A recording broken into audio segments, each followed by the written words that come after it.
நண்பர்கள் அனைவருக்கும் என்னுடைய அன்பான பணிவான வணக்கம். என் பெயர் ஜான். நான் ஒரு குடிநோயாளி. எல்லாம் வல்ல இறைவனோட அருளாலையும் இதே தோழமையில இணைந்து செயல்படுவதால் நான் பெற்றுக்கொள்ளக்கூடிய அனுபவம் தந்த நம்பிக்கையாலையும் இன்னைக்கு ஒரே ஒரு நாள் நான் குறிக்கல தெளிவா மன நிறைவா அமைதியா வாழ என்னாலான எல்லா முயற்சிகளையும் செய்து கொண்டு இருக்கின்றேன்.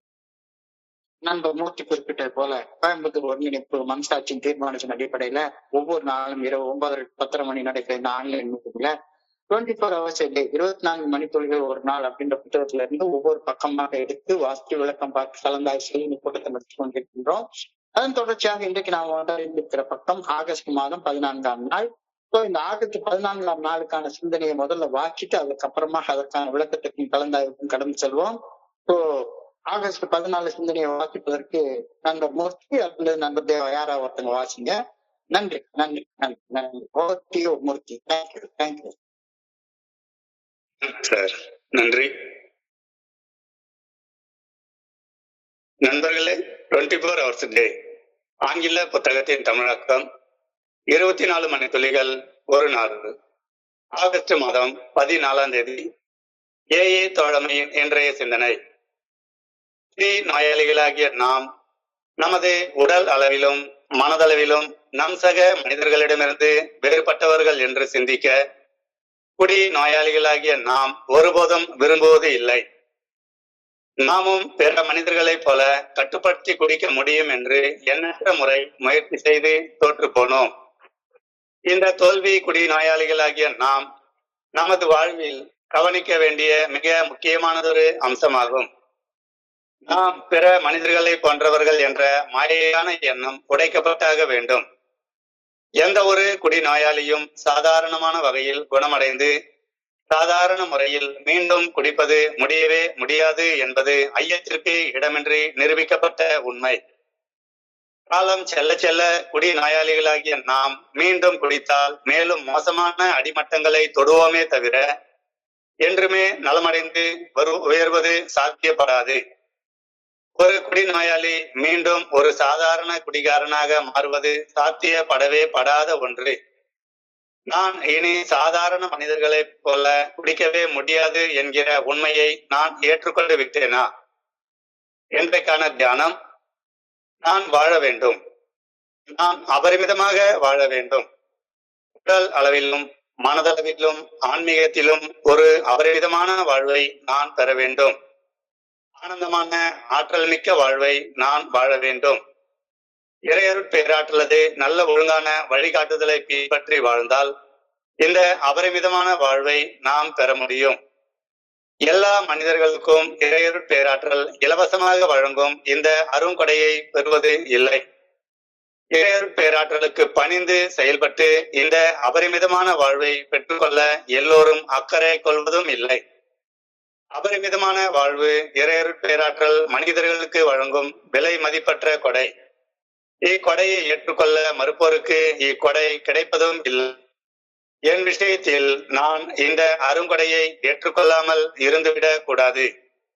இன்றைக்கான பிரார்த்தனை. அபரிமிதமான ஆன்மீக வாழ்வை ஏற்றுக்கொள்ள நான் விரைந்து செல்ல வேண்டுமென அன்புடன் வேண்டுகிறேன். என் சக்திக்கு ஏற்றவாறு ஒரு நல்ல வாழ்வை நான் வாழ வேண்டும் எனவும் இறையருட் பேராற்றலை பணிவுடன் வேண்டுகிறேன். சார் நன்றி. நன்றி sir. Welcome sir. Welcome sir. நன்றி நன்றி நன்றி நன்றி நன்றி மூர்த்தி. நன்றி மூர்த்தி. நண்பர்கள் அனைவருக்கும் மீண்டும் ஒரு முறை அன்பான பணிவான வணக்கங்களை தெரிவித்துக் கொள்றேன். என் பெயர் ஜான். நான் ஒரு குடிநோயாளி. எல்லாம் வல்ல இறைவனோட தோழமையில இணைந்து செயல்படுவதால் நான் பெற்றுக்கொள்ளக்கூடிய அனுபவம் திரும்ப நம்பிக்கையாலையும் இன்னைக்கு ஒரே ஒரு நாள் நான் குடிக்கல தெளிவாக மன நிறைவாக அமைதியாக என்னாலான எல்லா முயற்சிகளையும் செய்து கொண்டிருக்கின்றேன். இந்த உலகத்துல நான் பல மனிதர்களுக்கு மத்தியில இந்த சமுதாயத்துல வாழ்ந்து கொண்டிருக்கிறேன். சுற்றி வாழக்கூடிய என்னுடைய சக மனிதர்களிடமிருந்து நான் வேறுபட்டவன், வித்தியாசமாக செயல்படுபவன் அப்படின்ற கருத்தை யாராச்சும் சொன்னா இயல்பாகவே என்னுடைய மனசு அதை எதிர்க்குது. இந்த உண்மைய நான் ஏஏ தோழமைக்கு வந்ததுக்கு அப்புறம் தான் அறிய வந்தேன். உதாரணமாக நான் ஏஏ ஃபெல்லோஷிப்க்கு வந்ததுக்கு அப்புறமா என்னுடைய 40வது வயசுல என்னை ஒரு சர்க்கரை நோயாளி அப்படின்னு கண்டுபிடிச்சு சொல்றாங்க. டயபெட்டிக் அப்படின்னு கண்டுபிடிச்சு சொல்றாங்க. அதுக்கப்புறமா டாக்டர் சொல்றாரு, நீங்க ஒரு டயபெட்டிக், அதனால நீங்க சர்க்கரை சாப்பிடக்கூடாது அப்படின்னு சொல்றாரு. ஆனா இப்ப கூட என்னுடைய தம்பி பையனுடைய கல்யாணம் நடக்கிற நேரத்துல எல்லாருக்கும் சுவையான ஸ்வீட்டான பாயாசம் ஸ்வீட் வைக்கிறாங்க. அத நான் சாப்பிடக்கூடாது அப்படின்ற கருத்தை என்னுடைய மனசு எதிர்க்கு ஏற்றுக்கொள்ள முடியல. நான் அவங்க எல்லாம் டயபெட்டிக் இல்ல, நான் டயபெட்டிக் அப்படின்ற கருத்தை என்னுடைய மனசு இயல்பாக எதுக்குது. உண்மை தெரியுது. ஆனா அந்த உண்மையை ஏற்றுக்கொள்றதுக்கு உள்ளுக்குள்ளார ஒரு பெரிய போராட்டமே நடக்குது. இந்த உண்மைய ஏஏ வந்து இணைஞ்சதுக்கு அப்புறம் தான் எனக்கு தெரியவே தெரியும். தன்னை தன்னை சுற்றி வாழக்கூடிய சக மனிதர்களை விட உடல் அளவிலும் மனதளவிலும் வேறுபட்டவன் அப்படின்னு எவருமே நினைக்க விரும்புவதில்லை. இந்த கருத்தை பெரிய புத்தகத்துல சொல்லியிருக்கிறாங்க. அதை இன்னைக்கு சிந்தனையுடைய முதல் வரியாக கொடுத்திருக்கிறாங்க.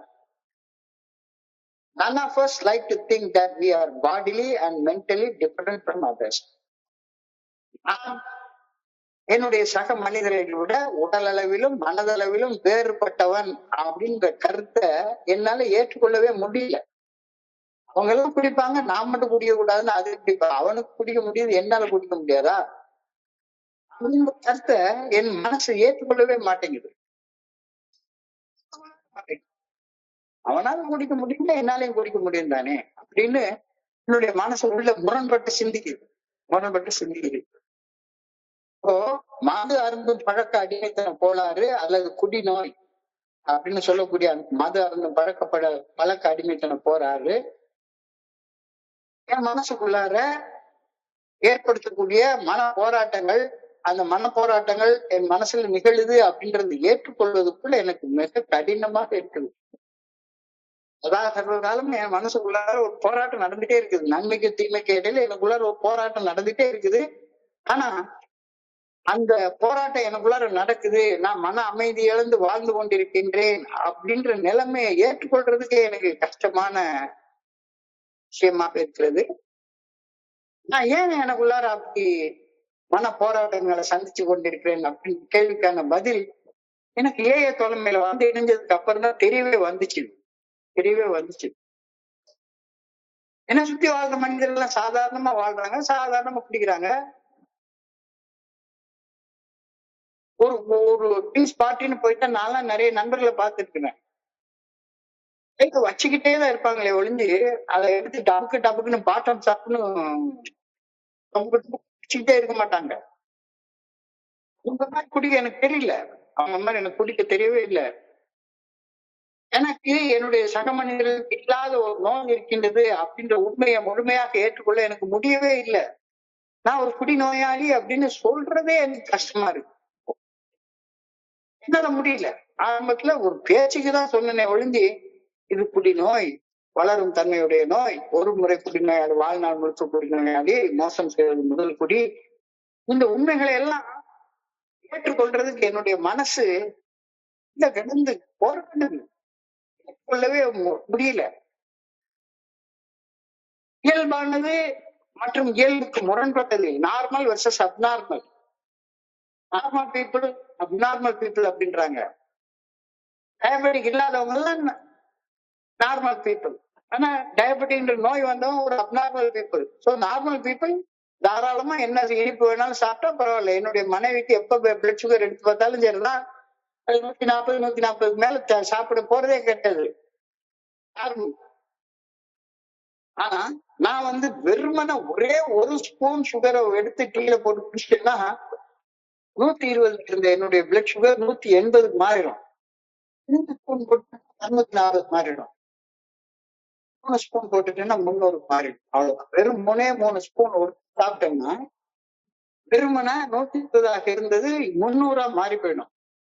நான் எனக்கு ஒரு பாடி மாத்திரை நாட்டுலதான் மண்ணே இருக்கு.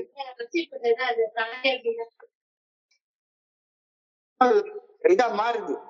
என்னுடைய சக மனிதர்கள் இயல்பாக கையாளக்கூடிய சில விஷயங்களை, என்னுடைய சக மனிதர்கள் இயல்பாக கையாளக்கூடிய மன அழுத்தத்தை என்னால் அவ்வாறு கையாள முடியறதே கிடையாது.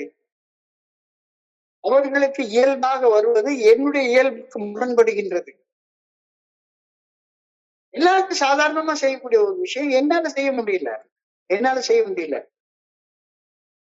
எல்லாரும் சாதாரணமா இனிப்பு போட்டு சாப்பிடுறாங்க, என்னால சாப்பிட முடியல. எல்லாரும் சாதாரணமா போய் உட்கார்ந்து பார்த்துட்டு ஒரு நாளைக்கு ஒரு குவார்டர் பாட்டில் குடிச்சிட்டு சாதாரணமா பிரியாணி சாப்பிட்டு ஒரு சினிமா பார்த்துட்டு வந்து படுத்து தூங்குறாங்க. என்னால அப்படி படுத்து தூங்க முடியல. எல்லாருக்கும் அவங்க பொண்டாட்டியே குவார்டர் பாட்டில் உடைச்சு அதுல ஒரு பாதியை ஊத்தி கொடுத்து ஒரு ஆம்லெட்டை போட்டு கொடுத்து அவங்க சந்தோஷமா இருக்கிறாங்க. என்னால அப்படி இருக்க முடியல. இப்போ இயல்பானது மற்றும் இயல்புக்கு முரணானது, நார்மல் வர்சஸ் அப்நார்மல். என் சக மனிதர்கள் இயல்பாக கையாளக்கூடிய சில மன அழுத்தங்களை என்னால கையாள முடிகிறது கிடையாது. அவர்களுக்கு இயல்பாக வருவது என்னுடைய இயல்புக்கு முரண்படுகின்றது. ஏன் தெரியல எனக்கு. அது ஒரு மாயை, ஒரு டெலியூஷன். சொன்ன முரண்பாடு என்னாலும் என்னுடைய சக மனிதர்களைப் போலவே நடந்து கொள்ள முடியும் அப்படின்றது நிரூபிக்கிறதுக்கு வேதனையை விளைவிக்கக்கூடிய எண்ணற்ற முயற்சிகளை செய்து செய்து பார்த்து பார்த்து தோத்து போய் எத்தனை வருஷம், 1 வருஷமா 2 வருஷமா பல வருட காலம் நான் தோத்து போய் நின்றுருக்கேன். என்ன ஒரே காரணம், நானும் ஒண்ணு மாதிரி குடிச்சிட முடியும், நானும் ஒன்ன மாதிரி செஞ்சிட முடியும். ஒரு டாக்டர் சொன்னாரு, காலில் புண்ணு வந்து ஆறாம இருக்கிறப்ப ஆறவே மாட்டேங்குது, 1 மாசமா புண்ணு ஆறவே மாட்டேங்குது. என்ன சார் இது, நீங்க வேற படிச்சவன்னு சொல்றீங்க, இவ்வளவு சுகரை நீங்க மெயின்டைன் பண்ணாம வச்சிருக்கீங்க, அடுத்த நிலை கால் எடுக்க வேண்டிய நிலைமைக்கு வந்துருமே சார். பார்த்து சார், எல்லா மனுஷர்களையும் போல நீங்க கிடையாது. You are an abnormal person. Abnormal disease உங்களுக்கு வந்துருக்கு. சாதாரண மனிதர்களை போல நீங்களும் உட்கார்ந்து சர்க்கரையை போட்டு சாப்பிட்டு உட்கார்ந்து இருந்தீங்கன்னா எப்படி அது? இப்ப நான் சாதாரண மனுஷனை போல என்னைய நானே நினைச்சுக்கிறேன். அது வந்து ஒரு மாயான தோற்றம், ஒரு டெலியூஷன்.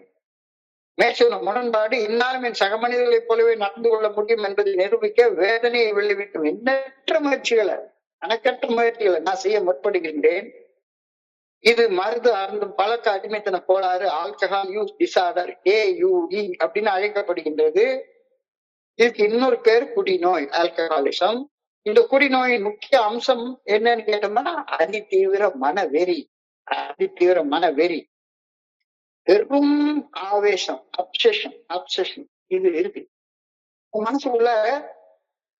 எல்லாரையும் மாதிரி நானும் சாதாரணமான வகையில வாழ்ந்திருக்கேன். நான் ஒரு நார்மல் பர்சன் கிடையாது, அப்நார்மல் பர்சன் எல்லாம் கிடையாது, நான் நார்மலான பிரச்சனைகளை மாட்டான் அப்படின்னு எல்லாரும் நிரூபிச்சு காட்ட என்ன நானே வாழ்க்கை கொண்ட காலங்கள் ரொம்ப நாட்கள்.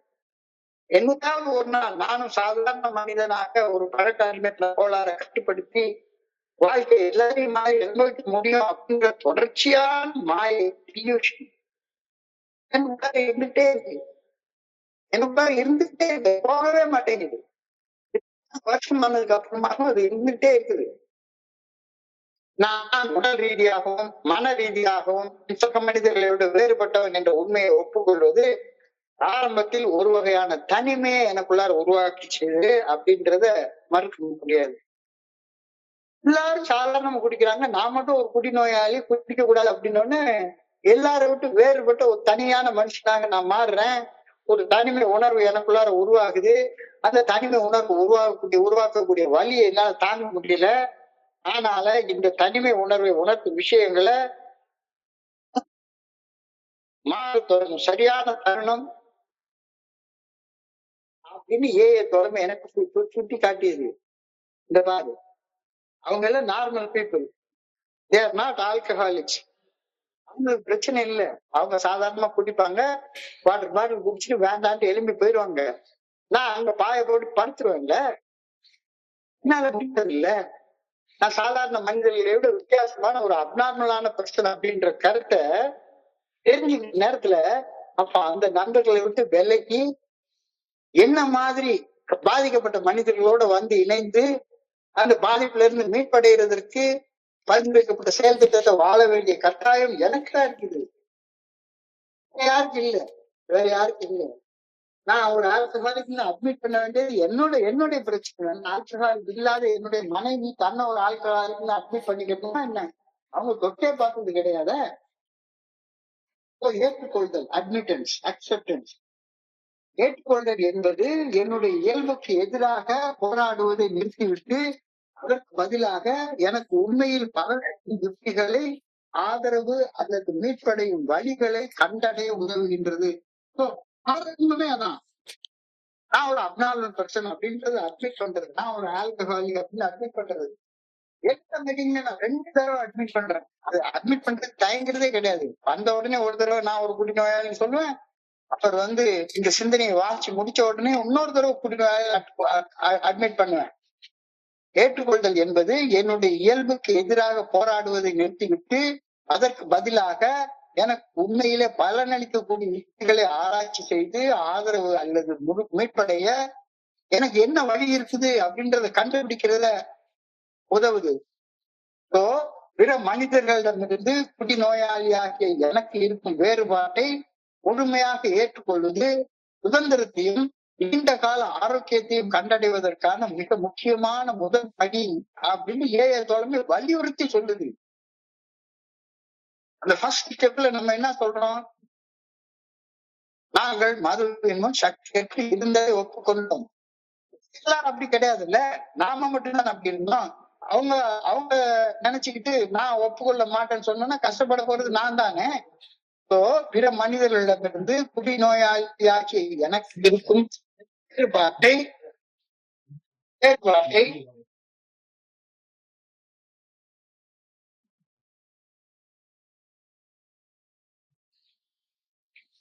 முழுமையாக ஏற்றுக்கொள்வது சுதந்திரத்தையும் நீண்ட கால ஆரோக்கியத்தையும் கண்டடைவதற்கான மிக முக்கியமான முதல் படி என்று தோழமை வலியுறுத்தி சொல்லுது. நான் ஒரு குடிநோயாளி என்ற அடிப்படை உண்மையை ஏற்றுக்கொள்ளாமல் என்னாலும் குடிநோயாளிகள் அல்லாத என் சக மனிதர்களைப் போல சாதாரணமாக குடிக்க முடிய வேண்டும் என்று முயற்சி செய்து பரிதாபமான அடிமட்டங்களுக்கு மேல அடிமட்டங்களை தொட்டு நின்ற தருணங்களை எண்ணி பார்க்கவே முடியாது. என்னுடைய நோய் இருந்தான் அடிப்படையில நான் ஒரு குடிநோயாளி என்ற உண்மையை ஏற்றுக்கொள்ளவே மாட்டேங்கிறேன், ஒப்புக்கொள்ளவே மாட்டேங்கிறேன். என்னாலேயும் என் சுத்தி இருக்கக்கூடிய சக மனிதர்களை போல சாதாரணமான வகையில குடிக்க முடியும் அப்படின்னு முயற்சி செய்து அவன் அடிமட்டத்தை சொல்றதே கிடையாது. அவன் பாட்டு குடிச்சு அடுத்த நாள் அழகா வேலைக்கு போறான். நான் என்கிட்ட இருக்கிற எல்லாத்தையும் வித்து குடிக்கிறேன். அடிமட்டங்களுக்கு மேல அடிமட்டத்தை தொட்டு நின்ற தருணங்களை எண்ணி வாழ முடியாது. மீண்டும் முயன்றேன், மீண்டும் தோற்றேன். ஒன் மோர் அட்டம், ஒன் மோர் ஃபெயிலியர். நம்மளுடைய நிலைமையை பில்டப்ல அழகா பூச்சி காட்டுறாரு. One more attempt, one more failure. My drinking career has been characterized by countless vain attempts to prove that I could drink like other people. 20 வருஷமா இதைத்தான் திருப்பி செஞ்சுட்டே இருக்கேன். என்னால சாதாரண மனுஷனை போல சாதாரணமான வகையில குடிக்க முடியல அப்படிங்கிறது தெளிவா தெரியுது. என்னால சாதாரண மனுஷங்களை போல சர்க்கரையை சாப்பிட்டுட்டு பிளட் சுகர் லெவல கண்ட்ரோல்ல வச்சுக்க முடியல அப்படின்றது தெரியுது.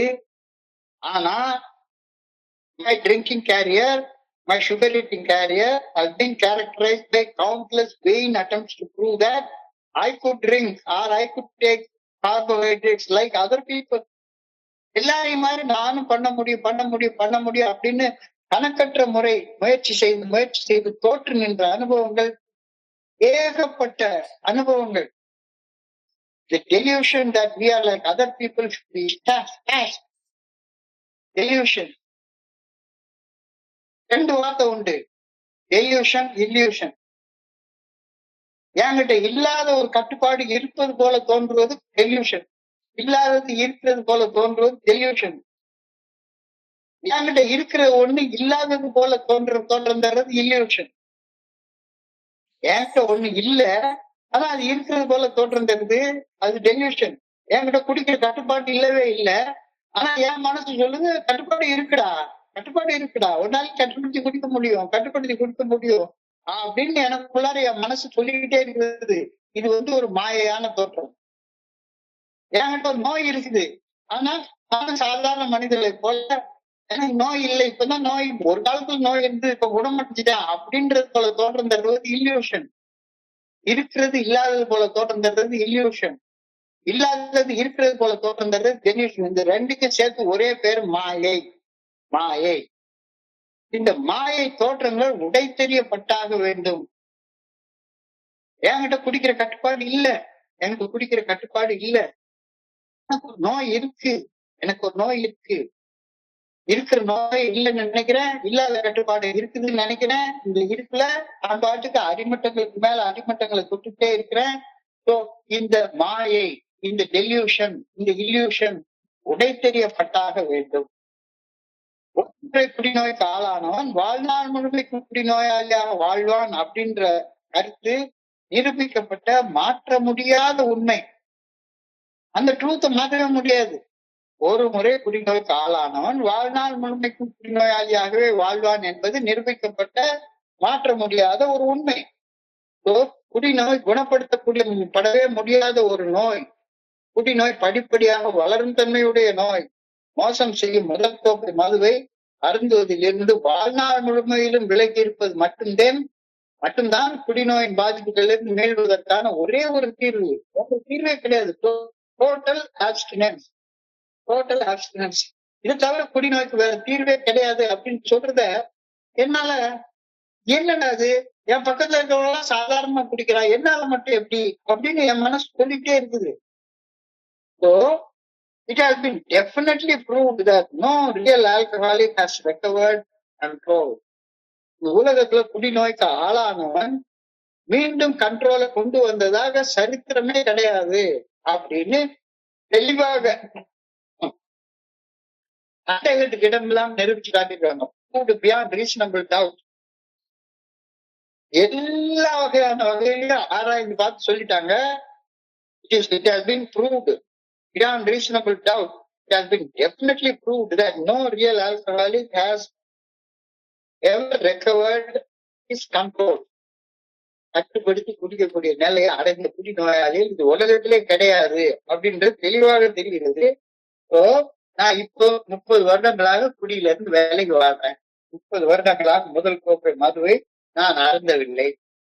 ஆனாலும் கூட மீண்டும் போய் நான் மோசம் செய்யக்கூடிய முதல் குடிய விட்டேன்னா எந்த இடத்துல விட்டேனோ அந்த இடத்துல இருந்துதான் ஆரம்பிப்போம் அப்படின்னு தோழமை அடிச்சு சொல்லுது.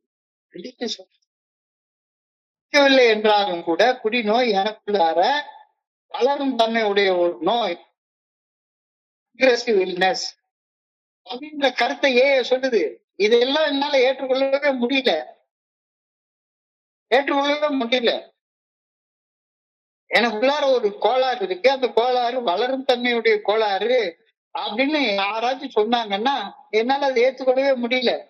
நான் ஒரு டைம் ஒரு பிக் புக் ஒரு கதை படிச்சேன், ஒரு அனுபவ பகிர்வை படிச்சேன். ஒரு நண்பர் ஏஎஃப்எல்எஸ்குள்ளார வர்றாரு.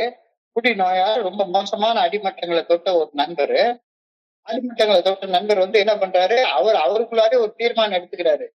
25 வருஷம் குடிக்க மாட்டேன், வருஷத்துக்கு 1 கோடி ரூபாய் சேர்த்துருவேன், 25 கோடி ரூபாய் சேர்த்துப்பேன்.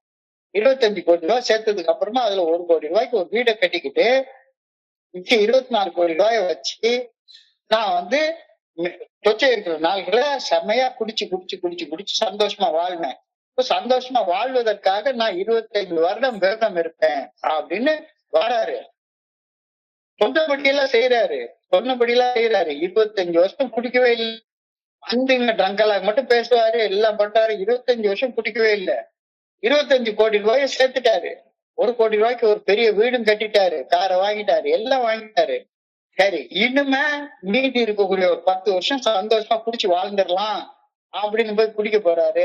அந்த 25 வருஷம் குடிக்காம இருந்த வாழ்க்கை வெறுமனே 25 நாள்ல வேஸ்டா போயிடுச்சு. அந்த 25 நாள்ல 20 நாள் ஹாஸ்பிட்டல் அட்மிட் ஆகி பரிதாபமா மரணம் அடைகிறார்.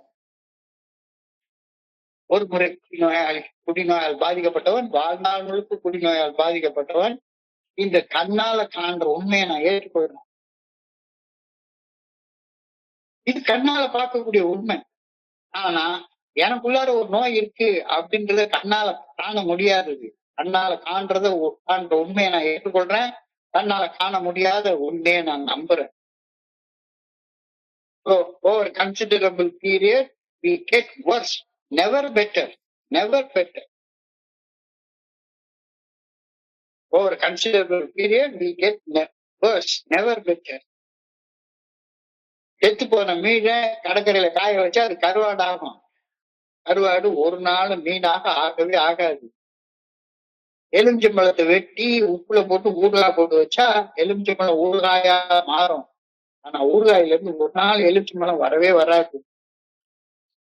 வரவே வராது. There is no such thing as making a normal drinker out of an alcoholic. குடிகாரன் குடிநோயாளி ஆவான். ஆனா ஒரு நாளும் குடிநோயாளி ஆக்கிவிட்ட ஒரு குடிநோயாளி மீண்டும் சாதாரண வகையில குடிக்கக்கூடிய குடிகாரனாக ஒரு நாளும் மாற மாட்டான். There is no such thing as normal drinker. அப்படின்னு ஒரு விஷயம் கிடையவே கிடையாது. There is no such thing as normal drinker. Am I convinced that I can never drink again, Emily? Am I convinced that I can never become an addict and live life successfully? முடியாதுல்ல. நான் சாதாரண மனிதர்களை போல குடிக்கவே முடியாது. சாதாரண மனிதர்கள் சில செயல் அடிமைத்தனமான விஷயங்களை செஞ்சுக்கிட்டு இருக்காங்க. அப்படி என்னால வாழவே முடியாது அப்படின்ற உண்மையை நான் ஏற்றுக்கொண்டுட்டேன்னா, am I convinced that I can never drink again normally? நான் இனி சாதாரண மனிதர்களை போல குடிக்கவே முடியாது அப்படின்ற உண்மையை ஏற்றுக்கொண்டு விட்டேனா? இல்ல ஏற்றுக்கொள்ளல அப்படின்னு சொன்னா தியானத்துக்கு கடந்து போ.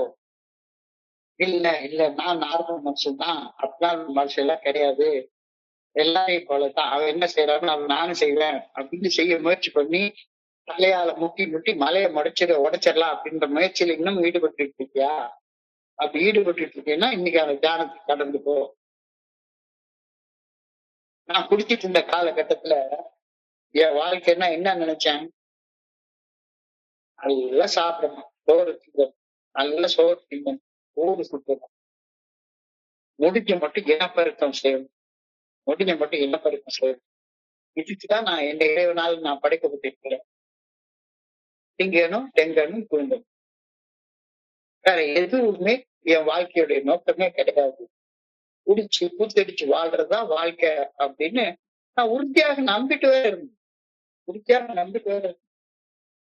ஆண்டவன் படைச்சான், என்கிட்ட கொடுத்தான், குடிச்சு வாழு, அனுபவிச்சு வாழுன்னு என்னை அனுப்பி வச்சான் அப்படின்னு வாழ்க்கை அனுபவிக்கிறதுன்னு என்னன்னு எனக்கு தெரியல. குடிக்கணும், ஊர் சுத்தணும், சோறு திங்கணும், பால் சுத்த குளிக்கணும். எங்க எனக்கு உடல் உறவு கிடைக்க முடியுதோ அந்த சந்தர்ப்பங்களை எல்லாம் விட்டு வைக்கவே கூடாது. குடிச்சு கூட்டடிச்சு வாழறது மட்டும்தான் வாழ்க்கை அப்படின்னு நான் நினைச்சிட்டு இருந்தேன். சுகமா வாழ்றது மட்டும்தான் வாழ்றதுன்னு நினைச்சிட்டு இருந்தேன். நிறைய பணம் சம்பாதிச்சு வாழ்றது. ஒவ்வொரு பெரிய மனுஷங்களை பார்த்தா இவ்வளவு மரியாதையோட வாழ்றாங்க, செலிபிரிட்டிஸ் மாதிரி வாழ்றது, செலிபிரிட்டிஸ் மாதிரி சுகமா வாழ்றதுதான் வாழ்க்கை, அதுதான் வாழ்ற வாழ்க்கை அப்படின்னு நான் நினைச்சேன். ஆனா அந்த சுகமா வாழ்ற வாழ்க்கை கடைசியில என்னை எங்க கொண்டாந்து விட்டுச்சுது? முட்டுச்சந்தில மூத்தட்டு சந்தில கொண்டாந்து விட்டுருச்சுது. அந்த முட்டி சந்தில செவுர்ல முட்டி முட்டி முட்டி முட்டி நிக்க வச்சிருச்சு. பாரதியாருடைய ஒரு அழகான பாட்டு. தேடி சோறு நிதம் தின்று பல சின்னஞ்சிறு கதைகள் பேசி மனம் வாடி துன்பம் மிக உணர்ந்து பிறர் வாட பல செயல்கள் செய்து நரை கூடி கிழப்பருவம் மீது கொடும் கூட்டுக்கு இறைனமாயும் பல வேடிக்கை மனிதரை போல வீழ்வேன் என்று நினைத்தாயோ?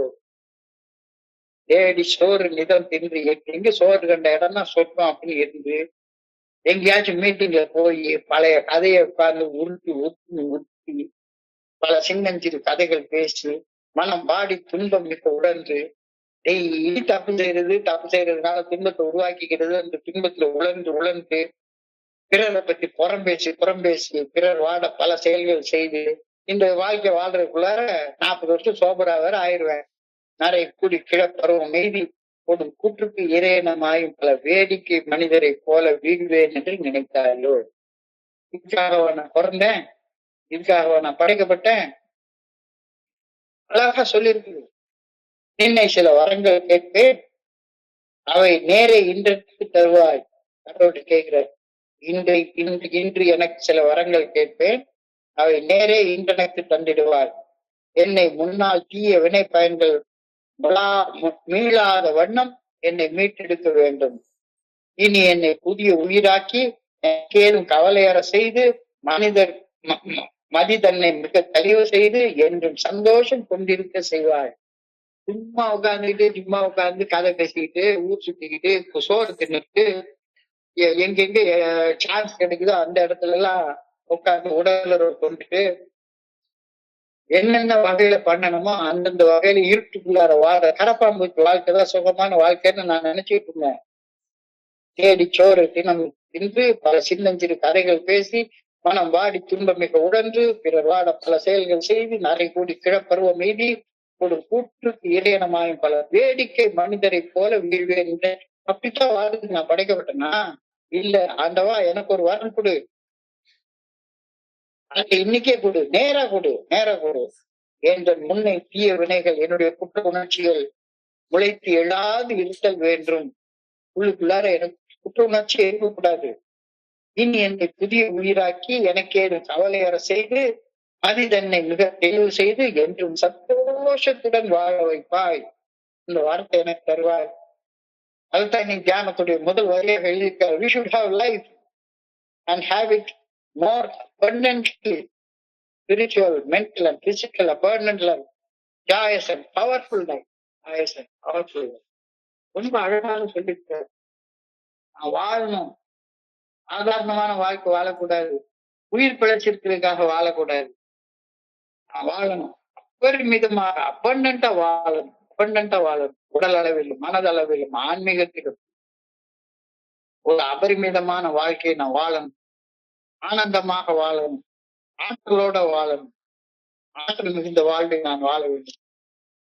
அழகா எழுதிட்டாங்க நீ தியானத்துடைய முதல் வரி. We should have life, we should have more abundant life, mentally, physically, we should have an abundant life, joyous and powerful life. ஆனந்தமாக வாழணும், ஆற்றலோட வாழணும். எல்லாம் எதுக்கப்பா? எங்கேயாச்சும் சோறு கண்ட இடம் சொத்தம், எங்கேயாச்சும் சோறு கிடைக்குதா இந்த இடத்துக்கு சோறை தின்னுட்டு எங்கேயாச்சும் ஒரு இடத்துல போய் படுத்து தூங்கிட்டு கிடைக்கிற இடத்துல என்ன சுகம் கிடைக்குதோ எல்லா சுகத்தையும் அனுபவிச்சு பாட்டு கிடைச்சாலும் சரி, அல்லது சோறு கிடைச்சாலும் சரி, சோறு கண்ட இடம் சொத்தம் அப்படின்னு வாழ்றதுக்கா நான் படைக்கப்பட்டேன்? இல்ல. அப்ப நான் அபண்டன்ட் லைஃப் வாழணும். இந்த அபரிமிதமான வாழ்க்கைய இறையர் பேராட்சி நல்ல ஒழுங்கான வழிகாட்டுதலுக்கு பணிந்து செயல்பட்டால் மட்டும்தான் என்னால வாழ முடியும் அப்படின்றத நான் ஏற்றுக்கொண்டாகணும். நான் தாண்டோண்டித்தனமாக மனம் போன போக்குல வாழக்கூடிய வாழ்க்கை என்னை ஒரு அடிக்டாக, ஒரு செயல் அடிமையாக துன்பத்துல துவண்டு வழியில வாட மட்டும்தான் செய்ய வைக்கும். அது என்னுடைய அனுபவத்துல நல்லாவே தெரியுது. நான் அபரிமிதமான வாழ்க்கைய இறையருள் பேராற்றில் காட்டும் நல்ல ஒழுங்கான வழிகாட்டுதலுக்கு பணிந்து செயல்பட்டு வாழ்வதால் மட்டுமே என்னால பெற்றுக்கொள்ள முடியும். மனசாட்சி உறுத்தக்கூடிய செயல்களை செய்து கொண்டு மனசாட்சி சரின்னு சொல்ற செயல்களை செய்யாம என்னால அபண்டன்டான லைஃப வாழ முடியாது. ஏனென்றால் இறைவன் தன்னுடைய நல்ல ஒழுங்கான வழிகாட்டுதலை என்னுடைய மனசாட்சியின் மூலமாக மட்டுமே வெளிப்படுத்துகின்றார். பிரஞானம் பிரம்ம, கான்சியஸ்னஸ் இஸ் காட். என்னுடைய கான்சியஸ் மூலமாக மட்டும்தான் நான் எப்படி வாழணும்ன்றது நல்ல ஒழுங்கான வழிகாட்டுதலை கொடுக்குறாரு. அந்த நல்ல ஒழுங்கான வழிகாட்டுதல் இப்படி வாழ்ந்தா மட்டும்தான் என்னால அபரிமிதமான அபண்டன்ட் லைஃப் வாழ முடியும். மனம் போன போக்குல தான்மண்டித்தனமாக வாழும் வாழ்க்கை என்னை ஒரு செயல் அடிமையாக துன்பத்துல துவண்டு வழியில வாழ வச்சு மட்டும்தான் வாழ வைக்கும். We can live an abundant life only if I follow the right way. Right way is good orderly direction. God, அதுதான் the right way தான் 12 step recovery program. அந்த ரைட் வே தான் என்னுடைய மனசாட்சி மூலமாக எனக்கு வெளிப்படுத்தப்படுகின்றது. பிரஞானம் பிரம்ம, கான்சியஸ்னஸ் இஸ் காட். ஒரு குடிநோயாளியாக நான் வாழ்ந்த போது இந்த பலமான வாழ்க்கை, ஆனந்தமான ஆற்றல் மிக்க வாழ்க்கை பற்றி ஒரு சிறு குறிப்பு கூட என்கிட்ட இல்லவே இல்லை, தெரியவே இல்லை. நான் குடிக்கிற காலத்துல நான் அபண்டன்டா வாழ்றேன்னு தான் நினைச்சிட்டு இருக்கேன். இப்பவும் கூட அதே அடிக்டிவான லைஃப். என்னால ஒரு நாளைக்கு ஏஎம்டி வரலன்னா உடம்புலாம் பதற ஆரம்பிச்சிடும். செயல் அடிமையாக செயல்படுறதுதான் எனக்கு சுகமான வாழ்க்கை. ஒருத்தங்களை கையை முடிச்சுக்கிட்டு அப்படியே பின்னால போயிட்டே இருக்கணும். சுதந்திரமா வாழ்றதுன்னா என்னன்னு எனக்கு தெரியாது. I can live an abundant life only if I follow the good orderly direction of God அப்படின்ற கருத்தை என்னால் ஏற்றுக்கொள்ளவே முடியல. I can live an abundant life only if I follow the directions of my sponsor. Direction என்றால் வழிமுறைகள். அன்பு என்றால் sponsor. நான் அன்பை தேடுறதே கிடையாது. எனக்கு வழிமுறை தான் காட்டணும். எனக்கு யார் மேலே பழிய போட்டுருணும். So I can live an abundant life only if I follow the good orderly direction of God, which is expressed through my conscience. ஒரு குடிநோயாளியாக நான் வாழ்ந்த போது இந்த வளமான வாழ்க்கை, ஆனந்தமான ஆற்றல் மிக்க வாழ்க்கை பற்றிய கருத்து கூட எனக்கு தெரியவில்லை. அபரிமிதமான வாழ்க்கை, ஆற்றல் மிக்க வாழ்க்கை வாழ நான் எந்த விலையும் கொடுக்க வேண்டிய தேவையே கிடையாது. இது ஒரு பெரிய முக்கியமான அம்சம். ஒரு அபண்டன்ட் லைஃப், ஒரு ஆனந்தமான லைஃப், ஒரு சந்தோஷமான லைஃப், ஒரு நிம்மதியான லைஃப், ஒரு நிறைவான லைஃப் வாழ்றதுக்கு எந்த விலையை நான் கொடுக்க வேண்டிய தேவையே கிடையாது. இந்த வாழ்வு வாழ இறையர் பேராற்றல் எனக்கு வழிகாட்டும். அந்த நல்ல ஒழுங்கான வழிகாட்டுதலுக்கு பணிஞ்சு நடந்தா போதும். வேற ஒண்ணுமே செய்ய தேவையில்லை. காசு கொடுத்து இந்த வாழ்க்கையை வாங்க முடியாது. காசு கொடுத்து எந்த தியான மையத்துக்கு போய் கத்துக்க முடியாது. கண்டிப்பா முடியாது. நான் செய்ய வேண்டியதெல்லாம் விலை கொடுத்து வலியை சென்று வாங்குவதை விட்டுறணும். அவ்வளவுதான். நான் செய்ய வேண்டியதெல்லாம் விலை கொடுத்து வலியை சென்று வாங்காமல் இறையர் பேராற்றில் இலவசமாக வழங்கும் நல்ல ஒழுங்கான வழிகாட்டுதலை பின்பற்றி ஆனந்தத்தையும் ஆற்றலையும் இலவசமாக பெற்றுக்கொள்வது தானே. ஆனந்தத்தையும் ஆற்றலையும் பெறுவதற்கு என்ன காசு கொடுக்கணும்? ஒரு பைசா கொடுக்க முடியாது. ஆக்சிஜன் ஃப்ரீ, தண்ணி ஃப்ரீ, காற்று ஃப்ரீ, எல்லாமே ஃப்ரீ இந்த உலகத்துல. ஆனந்தம் வாழ்றதுக்கு எந்த விலையும் கொடுக்க வேண்டாம். ஆனா கஷ்டத்தை சம்பாதிக்கிறதுக்கு வேலை கொடுக்கணும்.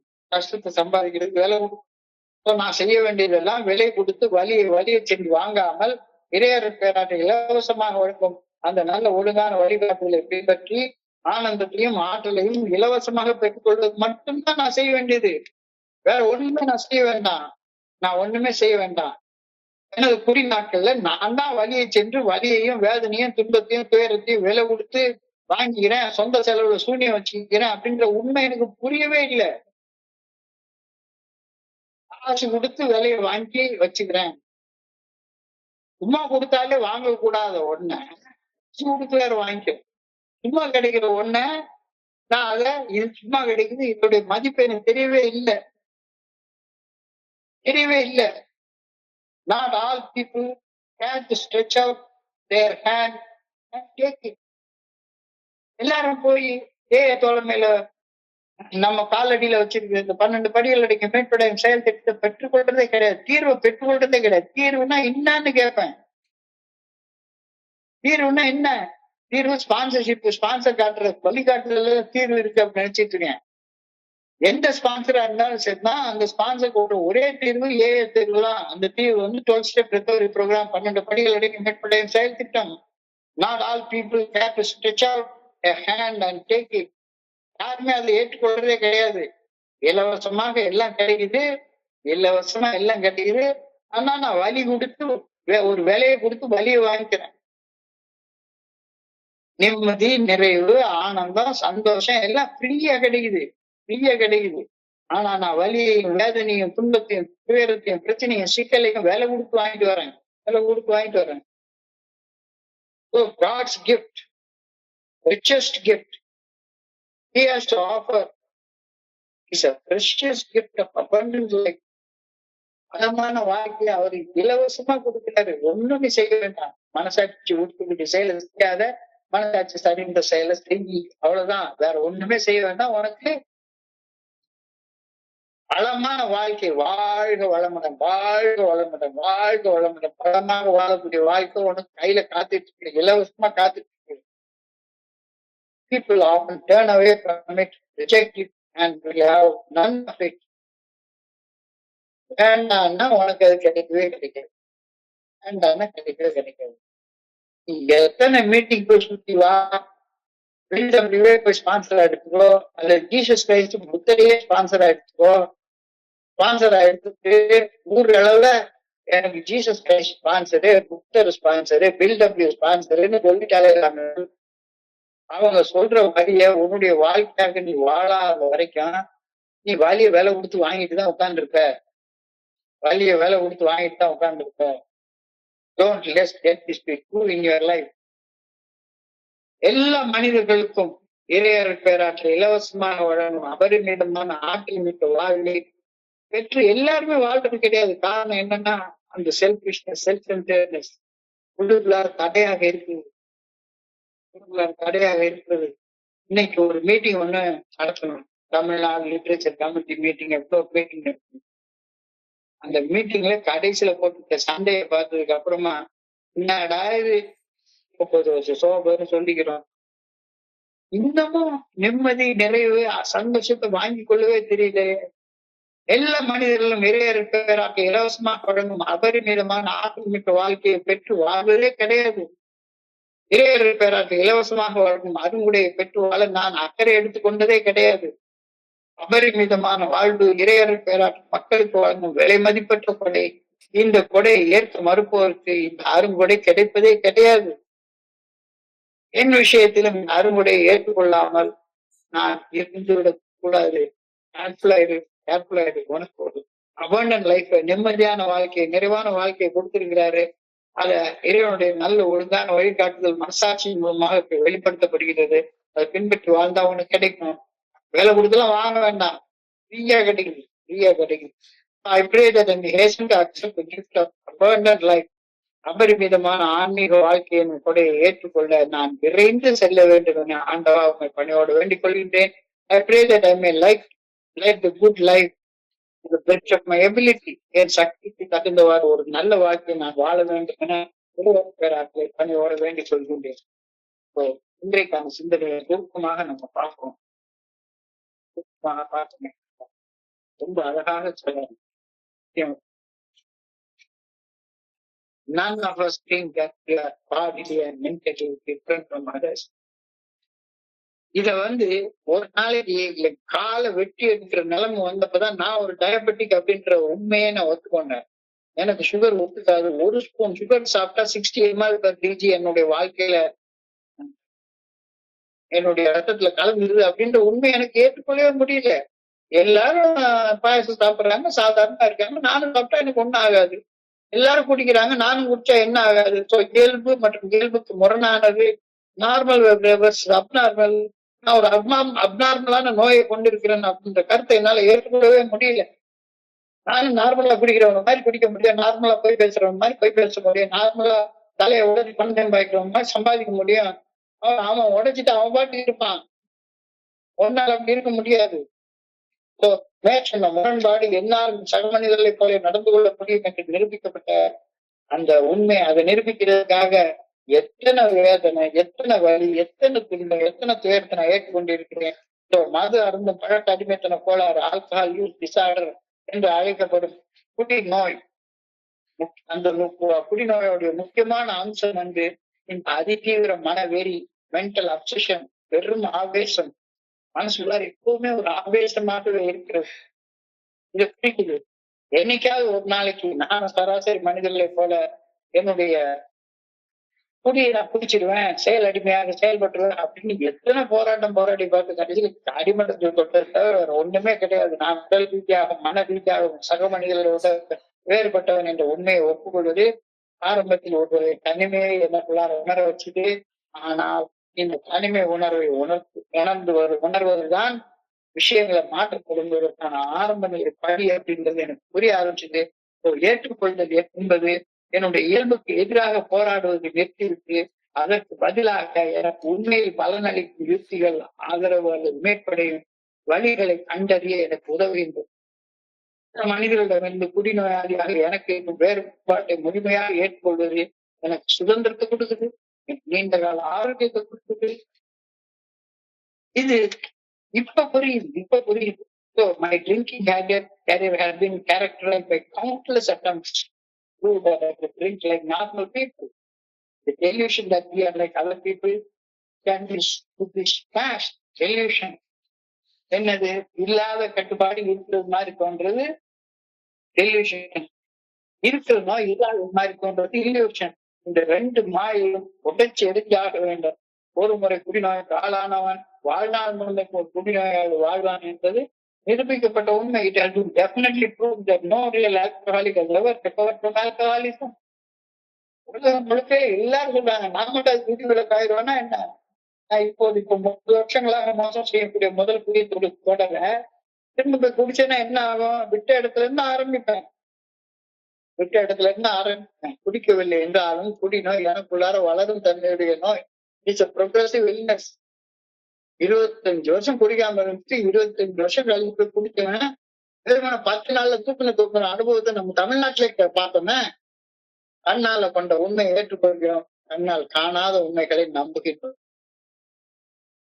Over a considerable period of time we get worse, not better. மீன் கருவாடு மீனே ஆகாது. எலுமிச்சை ஊறுகாயில இருந்து எலுமிச்சம்பழம் வரவே வராது. There is no such thing as making a normal drinker out of an alcoholic. குடிகாரன் குடி நோயாளி ஆவான். ஆனா குடி நோயாளி ஒரு நாளும் சாதாரணமாக குடிக்கக்கூடிய குடிகாரனாக மாறவே மாட்டான். I am convinced that I can never drink again safely. நான் இந்த சாதாரண மனிதர்களை போல குடிக்கிற நிலைக்கு திரும்ப வரமாட்டேன் அப்படின்றது. நான் கருவாடு ஆயிட்டேன், இன்னும் மீனாக மாற முடியாது. நான் ஊறுகாய மாறிட்டேன், இன்னும் எலுமிச்சை பழமா மாற முடியாது. நான் குடி நோயாளியா மாறிட்டேன், இன்னும் நான் குடிகாரனாக மாற முடியாது. இன்னமும் அந்த மாதிரி மாற முயற்சி பண்ணிட்டு இருக்கேன்னா போங்க. வெறுமன சர்வைவல்காகவா? ஓவர் திங்கணும், ஊரு சுத்தணும், என்ன செய்யணும், இதுதான் வாழ்க்கை, இதுதான் அபரிமிதமான வாழ்க்கை அப்படின்னு நான் நினைச்சிட்டு இருந்தேன். சுகமாக வாழ்றது மட்டும்தான் வாழ்றதுன்னு அப்படின்ற போய் தோற்றம் எனக்குள்ளார என்னுடைய வாழ்க்கையில இருந்தது. சுகமா வாழணும் அதுக்காக தப்பா செஞ்சு முட்டி சென்று போய் முட்டிட்டு நின்றேன். தேடி சோறு நிதம் பின்று பல சின்னஞ்சிறு கதைகள் பேசி மனம் வாடி துன்பமிக உழன்று பிறவாக பல செயல்கள் செய்து நரை கூடி கிளப்பருவம் எய்தி ஒரு கூற்றுக்கு இறையனமாயும் பல வேடிக்கை மனிதரை போல வீழ்ந்து கொண்டுதான் இருந்தேன். அப்பதான் ஆண்டவன் சில வரங்கள் கேட்கிறேன். அவை எனக்கு இப்பவுமே வேணும்னு கேட்கிறேன். என்னை முன்னை தீய வினைகள் மீண்டு எழாதிருக்க வேண்டும். இனி என்னை புதிய உயிராக்கி எனக்கு ஏதும் கவலை வர செய்து மனம் தன்னை மிக தெளிவு செய்து சந்தோஷம் கொண்டு வாழ செய்வார் என்று கேள்வி. எப்பவும் சந்தோஷமா அபரிமிதமான வாழ்க்கை வாழணும். We should have life. We should have it more abundantly, spiritually, mentally, physically. We should have an abundant life, joyful life, powerful life. ஆனந்தமாக ஆற்றல் மிக்க வாழ்க்கையை நான் வாழணும். நான் வாழணும், அபரிமிதமாக வாழணும். உடல் அளவிலும் மனதளவிலும் ஆன்மீகத்திலும் ஒரு அபரிமிதமான வாழ்க்கையை நான் வாழணும். ஆனந்தமான ஆற்றல் மிக்க வாழ்க்கையை நான் வாழணும். இந்த அபரிமிதமான வாழ்க்கையை இறையறுக்கிறார்கள் நல்ல ஒழுங்கான வழிகாட்டுகளை பணிந்து செயல்பட்டு வாழ்த்தா கிடைக்கணும். I can live this abundant life only if I follow the right way. தப்பான வழியில வாழ்ந்து எனக்கு வளமான வாழ்க்கை கிடைக்கவே கிடைக்காது. ஒரு குடி நோயாளியாக வாழ்ந்த போது இந்த வளமான வாழ்க்கை, ஆனந்தமான ஆற்றல் மிக்க வாழ்க்கை பற்றி சிறு குறிப்பு கூட எனக்கு புரியவில்லை. அபரிமிதமான வாழ்க்கை, ஆற்றல் மிக்க வாழ்க்கை வாழ எந்த விலையும் வழங்க தேவையே இல்லை. இந்த வாழ்க்கை வாழ இறையொரு பேராக எனக்கு வழிகாட்டுகின்றது. நான் செய்ய வேண்டியதெல்லாம் விலை கொடுத்து வழியை சென்று வாங்காமல் இறையொரு பேராக இலவசமாக வழங்கும் நல்ல ஒழுங்கான வழிகாட்டுதலை பின்பற்றி ஆனந்தத்தையும் ஆற்றலையும் இலவசமாக பெற்றுக்கொள்வது மட்டும்தானே. சந்தோஷமும் ஆற்றலும் இலவசமாக கிடைக்கக்கூடியது. வலியையும் வேதனையும் விலை கொடுத்து வாங்கணும். சிம்பிளா புரிஞ்சுக்கோ அப்படின்னு சொல்றாங்க. ஆனா எல்லாரும் வலியையும் வேதனையும் விலை கொடுத்து வாங்க போறோமே தவிர இலவசமாக கிடைக்கக்கூடிய அந்த ஆனந்தத்தையும் ஆற்றலையும் வாங்கிக்கிறதே கிடையவே கிடையாது. God's gift is the richest. அது ஈஸியா கிடைக்கக்கூடியது, இலவசமா கிடைக்கக்கூடியது. He has to offer this precious gift of abundant life to those who want it. யார் விரும்புறாங்களோ அவங்களுக்கு மட்டும்தான் கிடைக்கும். People often turn away from it, reject it, and they are none of it. நீ வேண்டாம்னா உனக்கு கிடைக்காது, நீ வேண்டாம்னா கிடைக்காது. தயவு செய்து அதை விட்டாரு. எல்லா மனிதர்களும் இறையற்கிறார் இலவசமாக வழங்கக்கூடிய அந்த அபரிமிதமான ஆத்மீக வாழ்க்கையை பெற்று வாழ விரும்புவதில்லை. நான் விரும்பணும். இறையற்கிறார் இலவசமாக வழங்கும் மறுபொழியை பெற்று வாழ நான் அக்கறை எடுத்துக்கொண்டதே கிடையாது. அபரிமிதமான வாழ்வு இறையற்களாக மனிதர்களுக்கு வழங்கும் விலை மதிப்பது கொடை. இலவசமா ஃப்ரீயா கொடுக்குது. இந்த கொடையை ஏற்றுக்கொள்ள மறுப்போருக்கு இந்த அருங்கொடை கிடைப்பதில்லை. என் வாழ்க்கையில என் வாழ்க்கையில என் விஷயத்துல இந்த அருங்கொடையை நான் ஏற்றுக்கொள்ளாமல் விட்டுவிடக் கூடாது. அதுக்காக நான் இன்னைக்கு ஜெபிக்கிறேன். I pray that I may hasten to accept the gift of eternal life. அபரிமிதமான ஆன்மீக வாழ்வு என்னும் கொடையை ஏற்றுக்கொள்ள நான் விரைந்து செல்ல வேண்டும் என ஆண்டவரை பணியோடு வேண்டிக் கொள்கின்றேன். I pray that I may live a good life to the best of my ability. என் சக்திக்கு ஏற்றவாறு ஒரு நல்ல வாழ்க்கை வாழ வேண்டும் என இறைவன் பணியோடு வேண்டும். ஏன்னா ரொம்ப இந்த ராத்திரி நேரத்தில் நம்ம சிந்திக்கக்கூடிய கருத்துக்கள் ரொம்ப ஆழமான கருத்து. ஆனா ரொம்ப எளிமையான வகையில நம்ம கொடுத்துருக்காங்க. இன்னைக்கு கருத்துடைய மைய கருத்து சொன்னா சரிதான். வலியை விலை கொடுத்து வாங்கணும், சந்தோஷத்தை ஃப்ரீயா பெற்று போகலாம். ஆனா விலையை கொடுத்து வலியை வாங்கிக்கிறேன், ஃப்ரீயா கிடைக்கக்கூடிய சந்தோஷத்தை வேண்டாம்னு சொல்லிட்டு வந்துடுறேன். ஏன்னா எனக்கு சந்தோஷத்தை விலை கொடுத்து வாங்கணும்னு நினைச்சு பாட்டில் வாங்கி சொந்த செலவுல சூனியத்தை வச்சுக்கிட்டே உட்கார்ந்துட்டு இருந்தேன். இலவசமா கிடைக்கக்கூடிய அது கண்ணுக்கு தெரிய மாட்டேன். அதை பெற்றுக்கொள்ள அப்படிங்கிற கருத்தை இன்னைக்கு அழகாக சொல்லிட்டாங்க. இந்திய சிந்தனை படிக்கிற பெண் மனதை கணிச்ச சிந்தனைகளும் கூட பட்டு நல்ல வாய்ப்பு உருவாக்கி இந்த குழுவிற்கு என்னுடைய மிக பணிவான நன்றியை தெரிவித்துறேன். பொறுமையாக கேட்ட ஒவ்வொரு நண்பருக்கும் என்னுடைய பணிவான நன்றிகள். இந்த இரவு பொழுது நண்பர்களுக்கு இனிமையான இரவாக அமைய படிவோடு வேண்டிக் கொள்கின்றேன். நன்றி நன்றி நன்றி நன்றி நன்றி. வாழ்க வளம்.